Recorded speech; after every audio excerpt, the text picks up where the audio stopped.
Gaming and BS episode 144.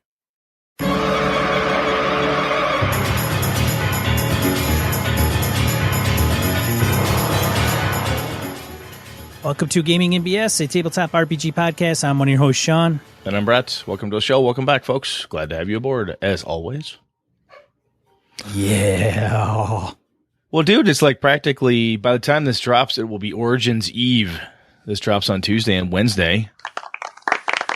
Origins gets rolling, so that will be really cool. I will be in Origins. I'm looking at the weather report, and I might, if I was originally thinking I'm going to take the bike down, I'll follow Kevin and Wayne, the boys in the car. It'll be a great ride, and I'm looking like severe thunderstorms, 90% chance of rainy death.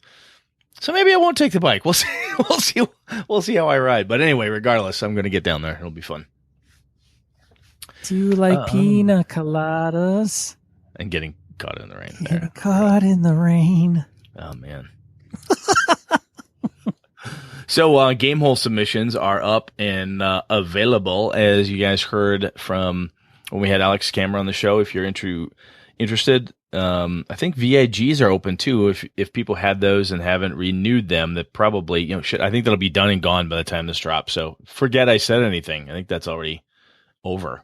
I don't know if it opened today. I think it may have opened today as of the recording of June 11th. It may have. But anyhow, that announcement went out. If you need to get submissions in for games like Sean and I probably still do, get that going. If you want to run stuff for the kids track, as Alex talked to us about, do that as well. Get in there and do that. I think I'm going to definitely do that.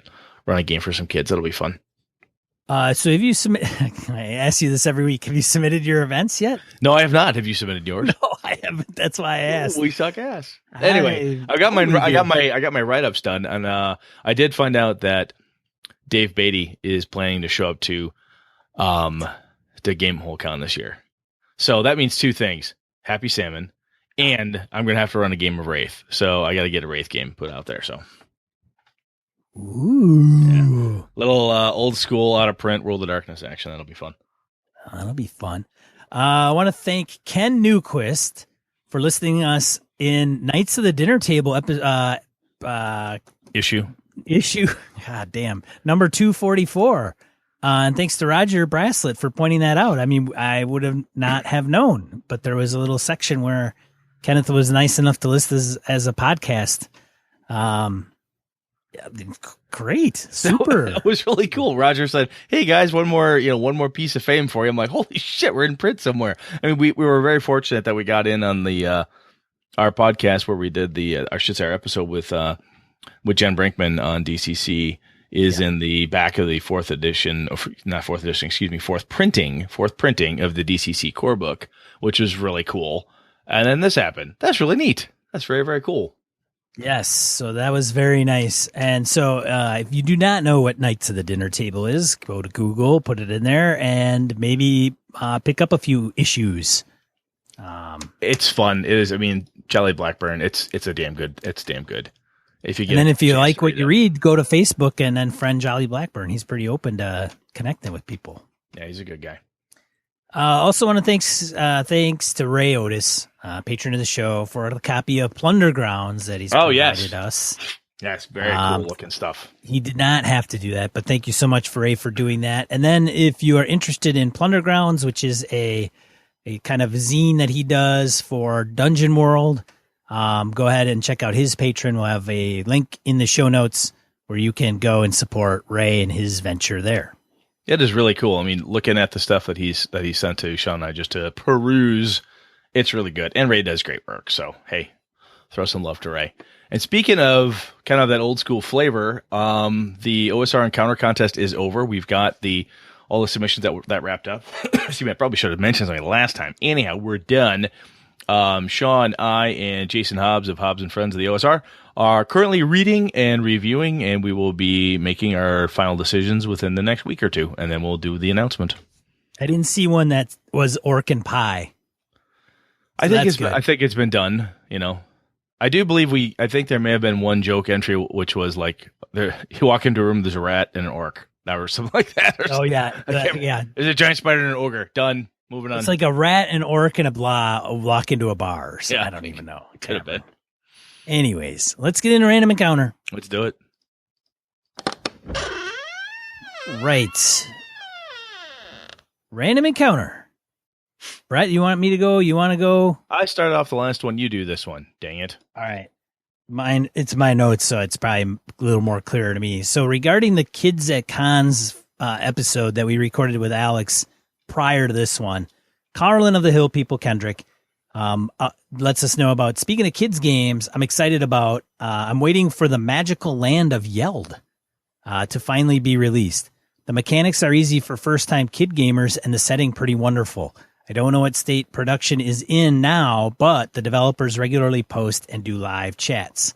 So it was kickstarted. I'm only assuming that it is fulfilled and, well, it's met its goals and is in production now. So be on the lookout for the Magical Land of Yeld coming down the road if you want to pitch that at some kids of your own or a club that you may run and be involved with.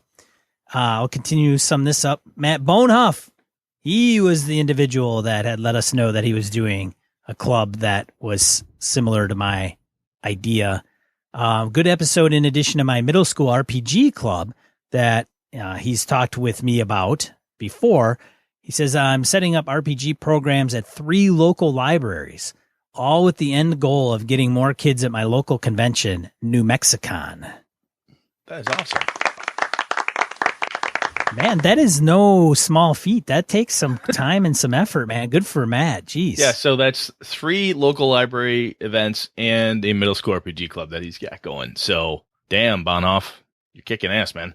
Yeah, very well done. Thanks for doing that, getting kids into the hobby. We could use some fresh blood for sure. Absolutely.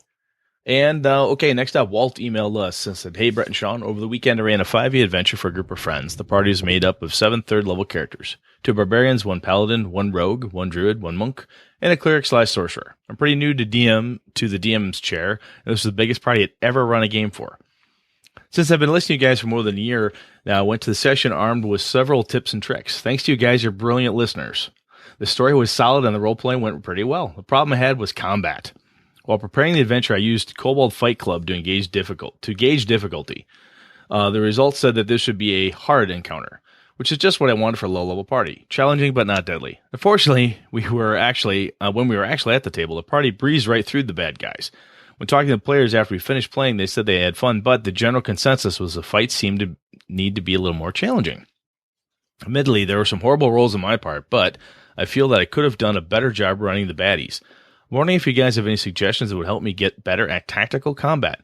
What books, websites, videos, etc. would you recommend? Looking forward to hearing your insights. Thanks, Walt. Well, I'll tell you, Walt, I had, back when I was running 3.0 and 3.5 D&D, I had one group I was running for, a group of guys I worked with, and their mastery of the tactical situation was such that, I've told Sean this before, that if it was supposed to be, like a CR4 was supposed to be good for them, if I didn't throw a CR7 at them, they destroyed it. 2 CRs, 3 CRs higher, if it wasn't at least that, they would tactically overwhelm me because they were just better at those tactical components than I was. So that's a thing you could, again, looking, doing the hindsight thing, Walt, look back and say, did they do things that you didn't expect? Did they beat you at your own game? Be honest with them and say, hey, man, they freaking outfought me. That happens. Sometimes they do tactical things which are just better thought than what we as DMs come up with. But otherwise, I think this is definitely something to throw in the idea hopper. So that'll go in there. Sean, do you have any immediate tips or tricks for Walt while I add this one to the hopper? No, but I empathize with Walt because I have run into that myself where and that's the weird thing about some of these encounters in any role-playing game is, well, not maybe all of them, because some of the OSR folks will just throw whatever they want at you because there isn't any game balance, and that's okay, and that's what that's kind of their game. That's the game that they roll with. But having said that, some players don't know, even in those situations, when to run or not. And then with the games that have CR and you kind of try to tune it to the power of the party, they're either going to get, obviously there's 3 outcomes. They're either going to get smoked like nobody's business. They're going to just whoop up on all your NPCs and baddies like nobody's business, or it'll be a close fight. That's obvious. I mean, that's a no-brainer. Call me Captain Obvious, but I always have trouble with that too, and trying to make sure, because sometimes you don't consider how to tackle the problem at hand, and especially if you have one baddie and you have a party of 5 members.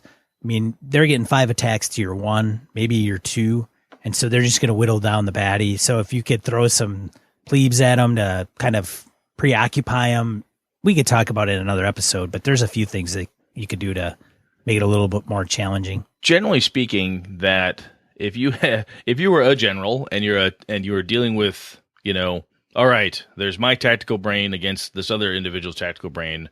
It's one-on-one, head-to-head, mano-a-mano. Let's see how this goes. And then you sit behind the screen and go, wow, there's Sean, there's Ange, there's Chris, there's Kevin. And, oh, wow, here's the new guy who turns out to be a fucking savant of, Legend of the Five Rings or whatever. He knows all this stuff. He's read everything. He's just, oh, my God. He not only knows the setting, but he knows how to know the rules better than everybody else. It's one brain against many. And sometimes that can be a detriment. And I think there's some things that Sean and I can talk about in an upcoming episode to maybe throw some ideas out there. But in the meantime, if any listeners have some stuff that they'd like us to mention in said upcoming episode, feel free to pass it over to Sean and I, and we'll include it in our tips and tricks. Cool. Tony Baker throws out a suggestion. Topic suggestions for player series. 1, how to make a character in a game with no classes. He is the second person to request that. I think this merits a discussion, as players new to this style of game often have difficulties forming a concept. Yep, sometimes the boxes of class systems is not always a bad thing. So yes, he's talking about more of the generic-based role-playing game systems. So we'll have to include that in the player series. Number 2, as players, how to ask the right questions. I find that in games I play in, I often serve as a translator between the other players and the GM to help enable the players to get their point across. This comes fairly natural to me, but I think it can be more of a challenge for other players. An example that he points out would be, in the discussion with Mr. Shorb, I think was in that thread, rather than saying I want to roll knowledge history and getting back whatever the GM thinks you want to know, you could say, I want to try to figure out if it could be one of the ancient evil kings that could be behind this, or if there is a history of dark magic. What do I need to do to figure that out? That's good stuff. So I understand what you're talking about. Sometimes there's communication issues between the player and the game master, or the way you're going, Tony, is instead of just like rolling a check and then the GM spurts their information based on that check, you are looking for specific information, and then how does that translate into how the game master interprets any type of ruling that's behind it. It's kind of a melding of the OSR approach of rulings, not rules. Ask a lot of questions because you don't have a definitive list of skills. And when I say that, I'm talking like first edition AD&D, for example, because we're using fantasy here. Or even Redbox, whatever, blah, blah, blah. Anyhow, so instead of saying, hey, I'm going to roll history to see what I can figure out, this example from Tony is solid, right? I want to figure out this thing and determine if it's A or B. How do I do that? Or what should I do to make that happen? Or I want to figure out if it's, as he said, one of the ancient evil kings, a history of dark magic. I'm thinking I'm going to use my history to do that. What do you think, Sean? And then have the game master and you figure out what makes the most sense. Asking that question helps. I have found when my players do it to me is they're looking for something very specific. And when they don't ask for it, I ask them to get specific, because otherwise they'll say, I'm going to roll history to see if I can figure anything out. I'm like, sure, it's old. Right. What the fuck are you trying to do here, dude? So getting the players to ask specific questions like, look, I want to figure out this thing. Oh, don't roll history, roll Arcana, because of the situation you're in. It would be Arcana. Oh, yeah. Click. Oh, now you know, blah. So those types of questions, that specific point on what you're trying to accomplish, can help the game master and you not only divine what skills and roles and minuses and pluses and all that crap you should apply to it, but also how to narrate it after it's done. So that's always handy. Yeah, that's a very good point, Brad. It's almost like a game style. like the style of play that you want to game in, where some styles are, okay, acknowledge history, roll. What do I get from that result? Where what Brett's talking about is, okay, I want to know more. I want to know something about, the history of this. I understand that. What is the question? Oh, I want to, know if this is related to the ancient tome of Necronomicon or whatever. Okay, excellent. Roll, blah. Then it comes through. So it's almost as like people going into a room and searching and say, well, I search. Well, why don't you tell me what you're actually doing? Like a lot of people don't tell us what they are actually doing. And if they don't want to tell you what they're doing, I have found to say, what are you trying to do? Or not like, what are you trying to achieve here? It's gonna be some folks will be like, well, I don't want to tell you. I'm looking at every drawer, flip the desk over, I Greyhawk it, blah, blah, blah. Okay. What are you trying to look for? Because we've all been in that room looking for your missing car keys, which you can't find, but you find your spare wallet, that hat you lost, and a pair of socks. You weren't looking for those things, but that's what you found. So what are you trying to accomplish while you're in here? And then the game master can help you figure out how close you get to being able to make that happen or not. And I think you're right. It is a style thing, and it's a handy style thing, I believe, because then when you're asking for something, it's almost sourcing the table in a way where you get to look at them and say, I want to know if this has anything to do with you as a player. You've got a feeling it has something to do with this backstory piece that your character has, like your lost father, or the fact that your mother betrayed your uncle or something. Like, is this? I think this has something to do with my mom. I'm looking for any clues that would connect this to her. Oh, says the game master, that's a really fucking good idea. I'll make a note of that. Yes, it does have to do with your mother. The player's asking you specifically what they think would be fun to find out in this encounter. And sometimes, you get a chance to give it to them, and sometimes you turn them down and you just go from there. Yeah. All right. Chris Johnson comments. Oh, by the by, thank you, Tony Baker. That was good stuff, man. To Chris Johnson comments from our website about learning a new game topic. I've been listening to you guys for about 6 months now. Love the show. Keep doing what you do. I kind of had an epiphany as I listened to this particular episode. A while back, I've used some YouTube videos by a member of an online Facebook group I'm part of about how we players aren't, quote unquote, entitled to a GM. The bottom line being, it's one thing to look for a game to play in, and another thing to look for a game while also having a grocery list of demands or conditions for said game, and that if you want to play, run your own game. Excuse me. While I understand where these guys are coming from, it also struck a nerve in some respects. For me, running a game is not playing a game. Running is definitely not my strong suit nor my preference. But listening to this episode, I was first struck by the comment another listener made in reference to the Cypher system episode and how taking away the GM's dice was, essentially, taking away his or her fun. The GM wanted to, quote-unquote, play too. Some GMs consider running the game playing.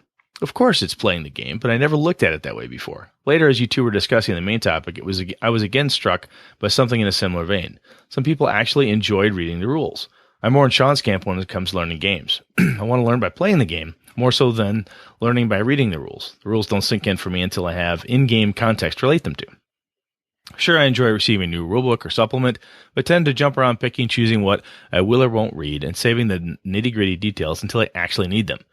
Anyway, it was pretty enlightening for me, and I'm looking forward to exploring the subject a bit more with other gamers I know to see where they're at on the spectrum. I also have a couple of questions for you. One, would you approach learning new games differently if you were playing online than you would introducing or learning new games face-to-face? And two, are there game systems you feel would be best learned in person? I'm especially interested in White Wolf games like Vampire or Werewolf. Thanks, guys. Sean, what do you think, just off the top of your head? Are there... If you're going to learn a game that you're going to play online or face-to-face, would you take a different approach to it, or does it not matter to you? It depends on the game. I always default to that. Because if a game is more... Well, I don't know, actually. Nowadays, with the tools that are available online, I think I could get into a tactical game and still be able to show people... so I was going to say, depends on the game. So if I'm playing like a Pathfinder game that is more miniatures based and tactical, I would have to put one down and say, okay, here, let me teach you kind of combat. Here's what what provokes an attack of opportunity. Here's what cover looks like. Here's if you are around a corner and you want to reach around and hit somebody, and then how that's penalized or not. So that I would want to be face to face. But nowadays with virtual tabletops, I could probably do that with just tokens. So I don't, in that situation, I probably wouldn't need somebody. I wouldn't need to differentiate face to face versus virtual in how to explain on how to play a game. I think what I would, my difference there when it comes to online is what online tools are we using? Oh, it's a Hangout. It's over Skype. It's Roll20. It's Fantasy Grounds. It's whatever. The first time I played Roll20, I'm like, how the hell does this thing work? The difference for me wasn't that I didn't know the rule system so much as I did not know how to engage the rule system with this interface, right? Which point and clicking do I do to make my token move around and add notes and do different things to the tabletop? That was a little bit different to me. So I guess for me, off the top of my head, the thing I differentiate between learning in person versus online is that I need to, the first thing is how am I going to interface with the system and the other players through this electronic medium that we're going to use. And the other component I have learned is that, when you are learning, and there's a bunch of people online, it is really, if you've ever been on a conference call, you'll have two people go, okay, Sean, you go, okay, blah, blah, blah. And everybody talks in steps on top of each other, learning the decorum and, okay, hang on, Sean, you go, and waiting your turn. And then if you're using video chat and whatnot, watching for the visual cues that somebody's like raised their hand or they're looking very frustrated, say, hey, Brett, did you have something? I'm sorry, I think I stepped on you. That type of stuff helps people who are very face-to-face gamers, because when you're in person, you can go, I just don't get this. And everyone at the table is going to hear you because their earphones aren't drowned out because, Chris and I are having a really loud, giggly conversation about something funny that happened in the Dungeon World thing. And Sean's like, well, what the fuck just happened? No one, not no one, but sometimes that can get lost in online versus face-to-face. So that's a thing I tend to be cautious of. The other question, though, are the game systems best learned in person? I don't know. I don't know if that's necessarily true. I'll have to think about that. Sean and I have been talking about doing a show about tabletop online a little bit more. I don't know. The only thing I could think of, like tying 1 and 2 together, would be, Chris, if you feel like you need to, sometimes when you're standing over somebody and you're like, no, see how this works and this is related to this on your character sheet, and you can simply point to it in, with a pencil when the person's sitting there. Oh yes, the in-person click face interface. Yeah, it just may just come down to that and say, hey, look, so instead of having it I think it goes back to what Brett was talking about, where maybe the electronic virtual tabletop technology gets in the way of doing that kind of communication, right? Where it's like, if you pull up a character sheet on Roll20, me trying to get you to navigate that at the same time may be a little bit trickier than if you were just sitting right next to me. So I don't know, but wouldn't relate that to a particular game system. It's just how to teach somebody or to clarify something a little bit easier face to face. Yeah. Good point. So, Chris, thank you very much for writing in. I'm glad you were struck by something pretty cool in the learning a new game system topics. That was pretty neat. So thank you very much for writing in. We'll noodle on this a little bit more. We may turn this into a topic at some point, but cool. Thanks for listening, man. Yeah, thanks everybody for writing in. We appreciate it. Keep them coming. Definitely good fuel for everybody, even outside of us. We have many listeners that are like, I listened to the show and I listened to somebody that wrote in and they really gave me something to think about. And it's not just us. No, because we'd have run that well dry ages ago. That's right. All right, let's get into main topic.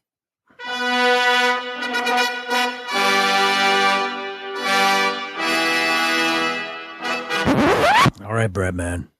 So a while back, Jim Fitzpatrick wrote in around, we were talking about player series stuff and the Rogues one in particular. And Jim said, I will read this little snippets here.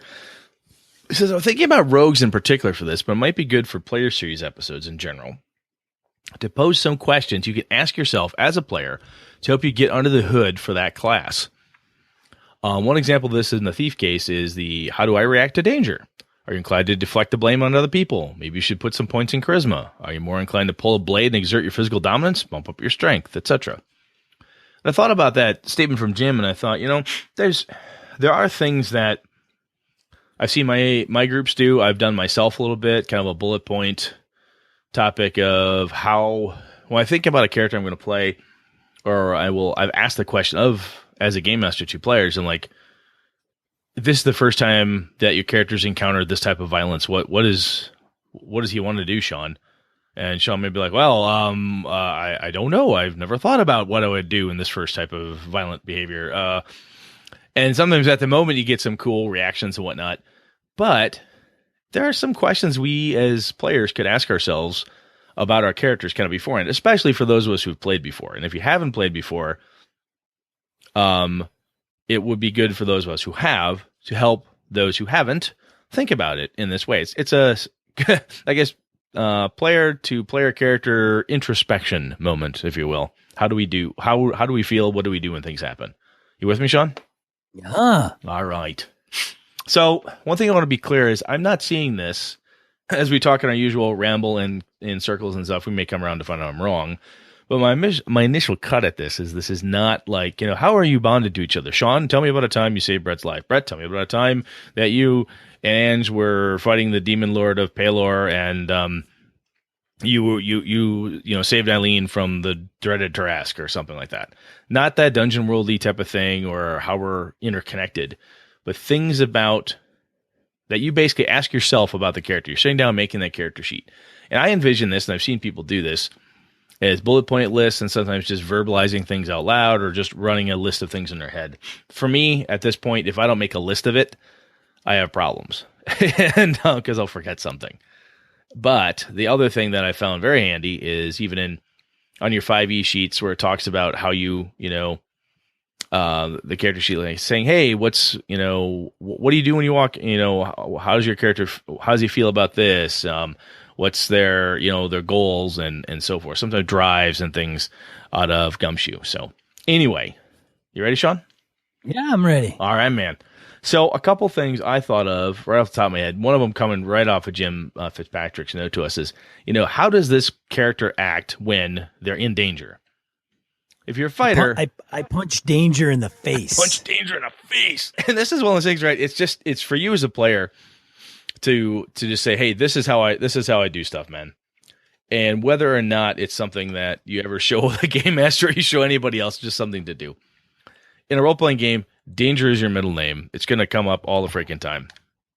If you have made a character whose your whole character goal is to be a pacifistic librarian who only is doing something just because they're drawn into this horrible thing and they're there to investigate, and they don't like guns, they don't want to stab anybody, they don't want to ever get hurt. But then when danger threatens and your character suddenly grabs a gun, pulls out and shoots somebody, it feels weird to you. And as the player, and sometimes I have seen those moments where players have looked at me and like, I don't like this character anymore. Why? He's just not turning out what I thought he would be. And I've had it happen in the past where people like, what do you mean he's not turning out the way you thought he would? Well, I kind of built him as this pacifist, but he's just been like the frontline fighter for the past 5 sessions. Like, well, you never told me he was supposed to be a pacifist. What? He's clearly not a pacifist. He's got, running in with, a grenade in each hand and a knife between his teeth. I mean, come on, man. So making a note of that stuff, and it gives you something to play off of when you're in danger, and just kind of a reminder. Another one I find is a good question to ask yourself is around being terrified or scared. So if I'm playing a character and I'm like, you know what, this person is a fighter, to Sean's point, like, hey, fighter from Fighterland punches evil in the fucking face. It's danger. Boom, I punch it. What happens if he's ever terrified? Has he never been terrified before? And you say, I don't know. I've never been scared. That's a legitimate answer. Again, it's just you answering this stuff for yourself, but thinking about what happens, because at some point, if Sean's a good game master and I'm playing this unflappable, never worried, some mage, cleric, demon, devil is going to cast fear on me or something and go, Brett, you're scared. What? Sorry, you failed your roll. You're terrified. What do you do? There's some game systems, Brett, that you can't be scared. Like what? D&D. You can't be scared. Yes, you can. Pathfinder. Well, yeah, I guess if somebody casts fear on you, but no, how many there's people? dragon fear. There's all sorts of stuff. Oh yeah, I suppose you got to kind of throw that at the player character and make the player be, portray fear. But it's not. You don't make up a character saying, "Hey, I'm afraid of something." No, player characters are afraid of anything. Well, yeah, I guess. But when's the last time you had a player say, "My character is afraid of this," and don't? Yeah, your group probably. I'm gonna say Kevin. That's Kevin will tell me to my face because he's terrified of this. They'll tell me that. God damn it! Your group doesn't count. All right. Now that said, though, when I talk to people at conventions and stuff, some of the cool characters that they've had are like, oh, this person has like a bizarre. They're afraid of giant spiders because that one time he almost died, or whatever. Sometimes it's just fun. But it's there. Which is good. Yes, I applaud that. Yeah. So while we're talking about these things, Sean, any questions hit your mind? I've got some notes in here, just different ones I came up with, but anything that comes to your mind? As far as like posing to a player? Yeah, like when you're making a character, do you have any questions that you bring out of your head that say, oh, I want to figure out, I've made this person. She's a dwarven blacksmith, from the Iron Hills, and she's blah, blah, blah. Do you think of anything past that or what? Yeah. That's a great I think answer. you gotta, this is coming up with a character concept. Yes. This is the nuts and bolts of bringing up a character concept when you are kind of like at a loss of how to bring up what a character concept is. And you don't want to maybe you don't want to use like a movie or TV character to model it. And you can, and then just manipulate it. But one of the things may be what motivates your character. Like what do you want more than anything? So if you're faced with it, you're going to want it. Like it could be a greedy thing, right? So maybe you want to just be money rich. Maybe it's something you want to find love because your character is a hopeless romantic. And that, just something there, one thing, just something where it's like gets them out of bed. Maybe it's adventuring or whatever. Maybe it's they want to retire, anything, because then what happens is that'll shape the character a little bit. It'll give the GM some fuel to go towards too. So you talked about fear. The reason I'm bringing these up, Sean, is because I'm trying to think. Sometimes when I'm stumped, when I'm stymied, I look at it and say, okay, what's going to happen to me in this game? Right? We're playing this game. So what happens? Like, oh, I want to play a paladin. All right. What the hell am I going to do when I have an easy kill? Right? When I come upon orc babies in the dungeon, what happens when somebody else wants to murder somebody? What's my reaction? How do I deal with that thing? And again, these are things that we as experienced gamers, we can think about pretty easily. What would you do if this happened? Well, Baitor would never do that. He would totally do this other thing. And, Theodoric the Mighty would never harm an innocent. But so those are morality questions. Exactly. But these are sometimes the questions like, what do you do when, again, how do you react to things? And sometimes it's based on your morality. Well, you can drag alignment into whatever you want. But, there are times when, what do you do when you see a friend in need? Is your character one of those people that's like, oh, these player characters, the rest of the PCs are all my buddies. And, I'll do whatever they need. I'll loan money to them anytime they need it. We got individual treasure. The thief needs some money. Yeah, here's 10 gold. Go off and get yourself something, little scamp. Are you that kind of guy, or does your character not operate like that? Now, some of these things, though, Brett, are going to come through play. So I think what you could feasibly do as a game master or even a player is that you could write these things down, or you can keep them in the back of your mind. And then when those situations occur, you can move forward with them.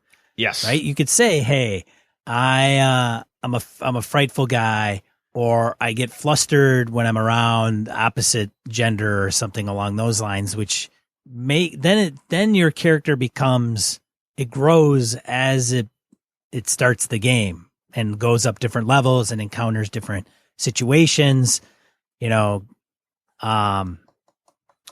tell you one of the things that I have found is that I've had players that they've gone through and they've made a really cool character, and they have the original concept written down. They've answered, what do I do when I'm in danger? What do I do if I'm terrified? See an easy kill, got a friend in need. Someone needs my help, be it friend, foe, or whatever. Will I ever leave someone helpless? What kind of challenges do I seek? Those types of questions, which we were like, blah, blah, blah. Yeah, Brett. What happens, though, is that it will change, or they will see a need within gameplay, or for some reason, their character will change and not behave that way anymore, or have a reason to potentially not behave that way anymore. And the player will look at their character sheet and say, I can't do that because it goes against my character. And these questions, this type of, kind of introspection, or as you said, I love that idea of just coming up with kind of a list of things that you pretty damn sure are going to happen to you. And at the spur of the moment, you can say, well, I guess Throndor the Mighty is a complete coward when it comes to dragons, runs away from dragons, terrified of him he is. Even before the dragon fear hit him, he ran. And what happens when he finds danger? He runs headlong. He's a crazy motherfucker. That's just what he does. Great. However, things change through play, and sometimes we'll have something occur, and the players will look at me and say, I can't do that. I have to do this because that's my character. I don't have any choice. And sometimes doing these types of introspection things and character building can put some people in the box, or they think they're kind of concrete walled in with razor wire on top. Like, I can't get out of this thing, right? I've got to be here in order to do, in order to be my character. I have to act this way. And when you see we've got these things jotted down. When you've encountered something, you're like, you know what? This is the moment when I was forced to do this thing that changes how I view danger. My character was a bit of a coward, but at this point, I have decided that, these characters the rest of my party was in danger. I was the only one with a gun. I shot the evil priest in the head. Wow, that was a life changer. In making note of the thing that changed your outlook and how you do things, those become character growth moments. And again, it changes how you act and what you do. And when someone says, well, I didn't think your character was that way, you can say, well, remember 5 sessions ago, man, when I had to shoot that priest in the head? Yeah, I'm a little wonky from that. I'm a little more gung-ho, live every day to the last. And again, by documenting that stuff, and I hate to give people homework, but however you can document, whether it's just memory or whatever, but being able to keep that stuff handy lets you know that, hey, I answered a question a certain way, and then I broke it because during play, it developed a different way. Does that make sense, Sean? It does. It is going to life-altering events that impact a character's psyche, whatever that may be, and it allowing them to change what their stance was, their view was. So, yeah, the great paladin that was super tough and awesome and willing to step in the face of danger all the time. Yeah, you're great until that dragon ripped your buddy apart right next to you. And now you're like shaken to the core. And now you don't have that same courage that you once had before. You're broken. Maybe you're even turning into, something that to compensate for it, like booze, or you're always drunk after that fact, right? Because you can't handle the trauma that maybe it was your family that was mauled by the dragon. And now you're like, man, I was tough and brave when I was all with the troops. And now I come home and the dragon mauled my wife or my husband in front of me. And now I'm like, shell shocked, man. And you're not the same anymore. And that's just a whole nother thing. Then it's like maybe a story of Paladin's redemption of, finding his or her courage again. So I think to go back to, I love that. I really do like that, because I think doing that stuff gives us reasons why things have changed, because the character should not be the same character unless they're Batman, right? Where they're always Batman, no matter what the fuck happens. They're iconic. Well, they're iconic. They're always Batman.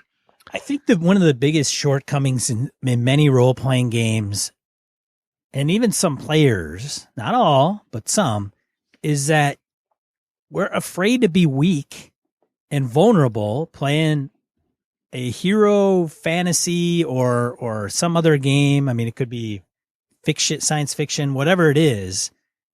We always want to be the baddest ass, toughest ass, whatever that is. Not always, but many times, right? That's kind of how we play. It's exciting. It's fun. I get to do stuff, outside of who I am normally, right? Yep. Otherwise, I'd play recruiter guy every day and it would be really boring and suck ass. And I wouldn't want to play because it doesn't allow me to escape worth a shit, right? Exactly. I go to work, be recruiter guy, get to go home and play recruiter guy. I'm really good at it, but I fucking hate my life now. This sucks. So, you ask yourself, well, what's the goddamn point, right? And I forget if I'm supposed to drink on my real job or on my role-playing job. I can't remember anymore, so just always drinking. Yeah. So, but at the same time, some of these things, and here's the deal, game masters and dungeon masters, is if you've got players that are willing to go that route and say, yeah, I was a paladin, I'm king shit and I'm tough, and then something traumatic happens to them and they lose that courage and the ability to look fear in the face and punch it, don't manipulate the shit out of it to the point of like squashing that or, approaching it in a manner that's going to be, you're every time. So now that you're just going to keep throwing things in front of that person so that they're always afraid and running. Maybe it's a particular thing, but I guess don't abuse it. Don't abuse it. That's exactly it, Brett. Don't over abuse it. Make it as kind of a cool character driven, character building kind of mechanic. Mechanic's a bad word, but the background piece. So I think it's awesome when you can let the player characters just kind of be and let them run the way they may just grow as a character would instead of having to be Batman all the damn time. I agree. That makes sense. I'll tell you, I want to go back to Jim Fitzpatrick's original thing. We was talking about, he brought up around the rogues and, how does a rogue react to danger, blame other people and so forth. When you're playing a character class, and again, we talked about this earlier on, Tony Baker says games with no classes. So kind of put that aside for now, or even just think archetype, right? If you're a decker, a hacker, a wizard type person, a street mage, a half orc, whatever, and you look at your class, you're a fighter, you're a thief, you're a bard, you're an investigator. What kind is the stereotype of that thing? What does that person get up to every time they go out on the adventure? They have things happen to them. Your character is a anthropologist. What do they do when they find the once in a lifetime fossil, the once in a lifetime find? What happens when they stumble across that thing? What about their professional curiosity? If they're a librarian, think about that character. What happens if they come into a room and all the books are torn and burned? Does that bother them on some visceral level? If you're a thief, your rogue is that person who hates being hurt, but likes picking fights. So does he always hang out near the barbarian because that's what the halfling wants to do? Or the gnome thief is always like poke, poke, poke, poke, poke. Hey, guess what? Here's my friend Thag. And Thag beats the shit out of the other guys for him. Is it a master blaster relationship thing going? Right? What does your cleric do when they're bothered by people for healing that don't share their faith? What's their reaction to that stuff? Thinking about those things, asking that of yourself and of the character. I love Sean's idea of come up with a bunch of questions that you think you'd ask yourself. Like, hey, I'm a fighter. What happens when I'm in danger? Do I charge recklessly? You know what? I don't know what I'm going to do yet. I kind of have a vision in my head of what she'll do when I'm in danger. You know what? What do I do when I'm in danger? Maybe make yourself that little side note on the index card if Phil ever lets the gates open and we can buy index cards again. Or any of those things. On a sheet of paper, back of the character sheet, wherever. And when it happens, go, wow, I guess I'm a crazy ass son of a bitch. I will charge goblins at a moment's notice, apparently. That's what I do. And it becomes a thing that just helps you, again, remember how your character is operating, what they're doing. And I'm harping a little bit on that. Remember, this is what they do, simply because unless you're Well, if you're like me anyway, you don't always get a chance to play every week. Sometimes it's every other week. And if you actually have a job, a wife, a kids, husband, significant other, family, you got shit going on, sometimes every other week, a fuckload can happen between game sessions. You sit down, you go, who am I playing again? Because you've been playing a bunch. You're like, oh yeah, this is the Traveler game. I'm the ensign. Wow. Okay, neat. And having that stuff down, like, oh, this is how this spy reacts when he's in danger. This is what she does when she has an easy kill. She's an assassin. What does she do? Does she always go for the kill whenever somebody's down? What does she do in those cases? Having that stuff down there helps you maintain a level of consistency as a player, which then, for me as a game master, when I have players playing their character consistently, or at least reasons why they're not being consistent, why they're changing, to Sean's earlier points, that helps me build stories that are more real and more fun, and makes the world come more alive to me. Totally went off on a tangent there. Sorry. And a lot of this may come through with somebody that comes up with a background, right? Or their character background, character concept. So some of the things we're talking about, some people inherently do that when they create their own character. They may frame it differently. They may summarize it differently, but we are kind of tackling it more head on, question for question, situation and scenario by scenario. So take it for what it's worth and use it how you may want. I mean, one idea would be is if you're a game master, you could simply say, okay, what classes is everybody playing if it's a class system? And you could just pose those things. Oh, fighter, great. How, like Brett says, how do you react in the face of danger? I rush in all the time, right? So when that scenario presents itself and the fighter isn't going to, or you pose that situation to the fighter and they kind of go, well, I don't know about that. You could always say, well, hey, remember, you run into the face of danger. Now, it doesn't mean that the player always has to do that by any means, right? The player character, but maybe then the player character will want to convey to everybody why they don't want to. Like, cause then some of the player characters can even understand that and say, wait a minute, I thought you were a big, bad, tough person, and I thought you go in there and rush, and you're kind of our combat person, and we get strength from you because you're the one that runs in without any fear. What's going on? Well, then they can convey some story of why they don't do that in this particular situation, which just adds a whole different plot point and different character interaction. Same with the thief or the wizard or whatever the case is. You know, I thought the wizard was always looking for something magical, and this is their big chance to find that one magical item, but you don't want to go and find it. I don't understand. Well, maybe something's changed, or, you know, something's driving them differently. So it's things you can come up with, or however you frame it up. I like it. That's good, man. Yeah. We cover it pretty good. I think we did. It's goofy because when I first thought about this from Jim, I'm like, wow, I could probably come up with a list of specific questions that would be really cool. And I'm like, God, I mean, it's fun to be prescriptive in a way, but the other component is it's almost teach a player to fish in a way, in that if you've got a character class, if you're playing a class system, say, what does this alchemist usually run into? What do they do? What happens when they have that eureka moment? They come up with something. What happens when the doctor does this? Think about those components. Even if you don't answer them right away, write the question itself down. So when it does come up in play, you say, well, you don't feel like you've betrayed yourself. Well, I had this idea that this doctor was going to be the one to really nonviolent, blah, blah, blah. But hey, guess what? In this nice Black Agents game, I shot 4 ghouls in the head. So yeah, I guess I'm a murderous little son of a gun. I guess that's just what she does. So, what do I do with this? Well, you write down that, hey, when in danger, will react violently to preserve her own life. That's the thing. And you may not have known that's what you wanted to do, but then the situation presented itself. The story's rolling in that way. You're like, yep, I'm going to do this because it fits the game. One of the reasons I really like what you said, Sean, is because it leaves blanks, kind of a dungeon worldy thing, right? You draw a map, but leave blanks. You have some character questions. Some you can answer up front. If you leave some blanks, it allows you to fill those in as you're playing to make sure that your character is continuing to fit the story.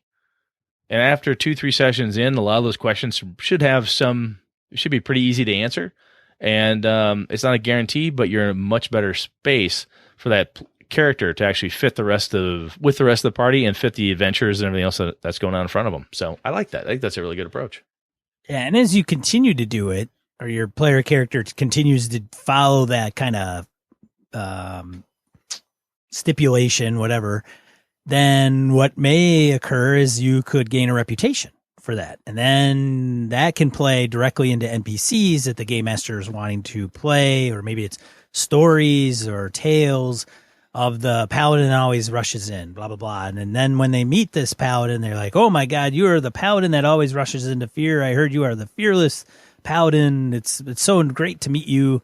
And then maybe there was that one time that paladin didn't do it for some reason, and that got back to somebody, and they're like, well, wait a minute. I heard about this one situation where he was a coward. And then it's like, what? Tell me it's not true. And then it's a whole nother dynamic that can go on in a whole nother direction. But anyways, some good stuff to let us know if you pose these things towards player characters, or player characters, take these in and kind of make players them of their own. Yeah, I mean, if somebody out there may very well, a guy like Jim may have a list of things that he asks himself every time he makes a character. It helps make your background. It helps make you have those 5, 6, 10, 15, 100 bullet points, whatever the hell it is you have, that lets that character come alive to you. That's what we're trying to get to here. And like I said, Sean's idea of leaving blanks and being able to fill them in is just awesome. And, I love being able to write stuff down for refocus purposes. And then it also helps to, consistent behavior, focus. And when it changes, you get to note down when and what happened to make a change. So cool stuff. Shall we go on? All right. Now let's get into die roll. All right. Die roll. Okay. I got one I came across. I don't even know how I came across this thing. It's called Cyclops.io. I posted it on Google+. It is I think it's an open platform. At least that's what it says. You can actually host to 8 people. It's a video conference web interface platform. So think Google Hangouts.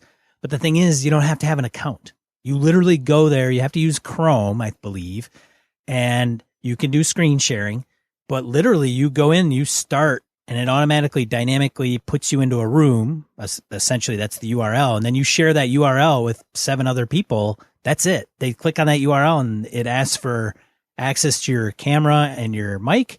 And that's it. You got 8 people in a conference room, and then you can share a screen. And I mean, it is, I don't know. It is slick. Like if you got people that are like, well, I don't know. I don't have a Roll20 account, or I don't know how to, it's just, or I got to have Skype. This thing it's in its beta still, but so far Brett and I are using it for the podcast right now, just looking at each other. And it seems to work fairly decent, and sound quality, I have no complaints. The sound quality seemed pretty good too. So we'll see. Yep.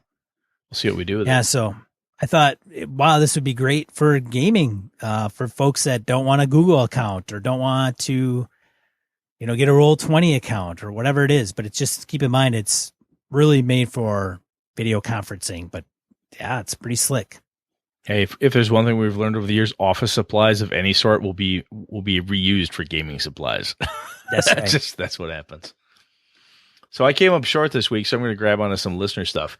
I.e., I got behind and I didn't put any up there because I'm a dumbass. Anyway, David Wynn says, I thought you'd appreciate this for your die roll. It's an LLC that buys blood donated to blood drives from people 25 and younger and then sells that blood to people 35 and older as part of a quote-unquote science experiment. Sounds like vampires to me. We got a link in the show notes. Wow. It's a anti-aging thing, I think. I love this. This is... Yeah. This, yeah, I don't know. That's like reality is so fucking strange sometimes. It is, man. Wow.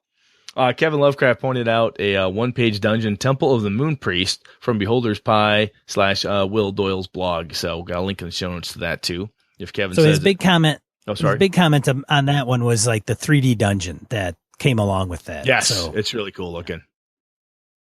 Generally speaking, if Kevin thinks it's cool, it's generally pretty fucking cool. Yeah, we could trust him. I can totally trust him.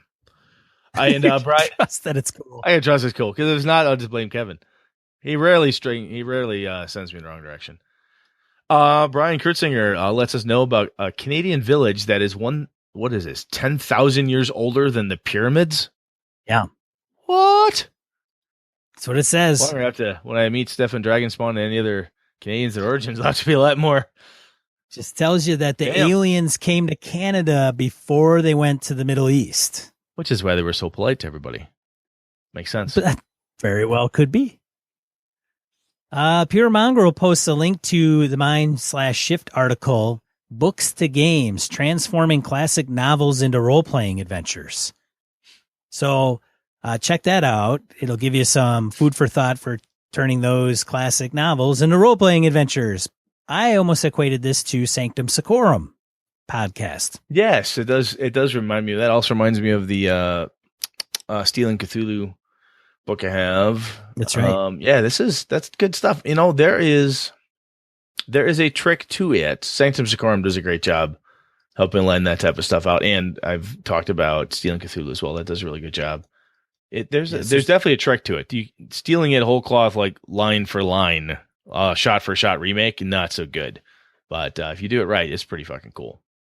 So if you're not familiar with Sanctum Secorum, Jen Brinkman and Bob Brinkman, Dave Beatty was on it. He's no longer on it, but and I think there's one other host that replaced Dave. They read a bunch of books and they kind of talk about how they may relate to or inspire your role-playing game. Yep. DCC in particular is their bent, but it's all good stuff. Yep.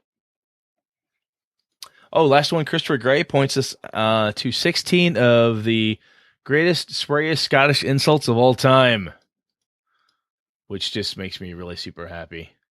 Yeah, he says this is for all the dwarf players out there, but I haven't looked at them. I know a couple Scottish folks, but I never got into the 16 sweariest Scottish insults of all time from them. So these are pretty good. Wow, that was woo. This is stuff I might use in person, but never on a podcast. Okay, good stuff. Yeah, we'll put a link in the show notes so you can take that, and we won't even be that explicit on our own explicit podcast. Otherwise, cool. I think that wraps it up. Wraps it up for this episode. But Gamehole Con, which we mentioned at the top of the hour, events, VIG registration is probably come and gone while you listen to this. But nonetheless, that doesn't prevent you from going. It's November, the first weekend of November, here in Madison, Wisconsin. So make sure you go to gameholecon.com, register, or just put your name in there so you can get email news alerts, create an account. It doesn't cost you anything. And then when you want to register for a badge or events, you can go in there. Their event registration is pretty slick. You can actually view events, which they're going to have. They'll release the events for everybody to view. You can put them in a wish list and a cart. It actually populates a calendar so you can see what slots are overlapping so you don't double book yourself. And then when it's time for that to be open, you just click purchase, and everything going smoothly, you get all the events that you put in your cart ahead of time. So it makes it really slick. You're going to have True Dungeon there. Alex mentioned last week on the show, 40 plus guests of honor from the industry guests, some local, some coming from other countries. Ed Greenwood's coming from Canada. So be there. We're probably going to have 3,000 to 4,000 attendees this year, and we're going to be there. We're going to have free beer on Saturday. Free as in beer on Saturday night. It's good. We did it last year. It was a huge hit, as in everybody likes free beer. So yeah, we're trying to buy friends and listeners, but we're kind of trying to buy friends and listeners. So yeah, it works. That's what it takes. Next week, Brett, what are we talking about? Next week, I want to talk about pre-gen characters versus roll your own. Reason being is I'll be coming back from Origins. I've got some pre-gens I'm wrapping up for the game I'm going to be running there. It's off books and whatnot, but I've got some thoughts around pre-gens and all that stuff. Not only just from the convention view, but also at the regular home table. So talk about that. Excellent. Brett staying on top of the topics. Got stuff going every week here at Gaming NBS. We thank you for tuning in, and we thank you for all your feedback. We thank you for all your we haven't had anybody call BS on us for a while, Brett. Not for a while. I think they're just laying in wait. That's what's happening. Now that you've summoned them, they're going to come out of the woodwork and just hammer us. Takes a while for a pot of water to come to a big boil. It does.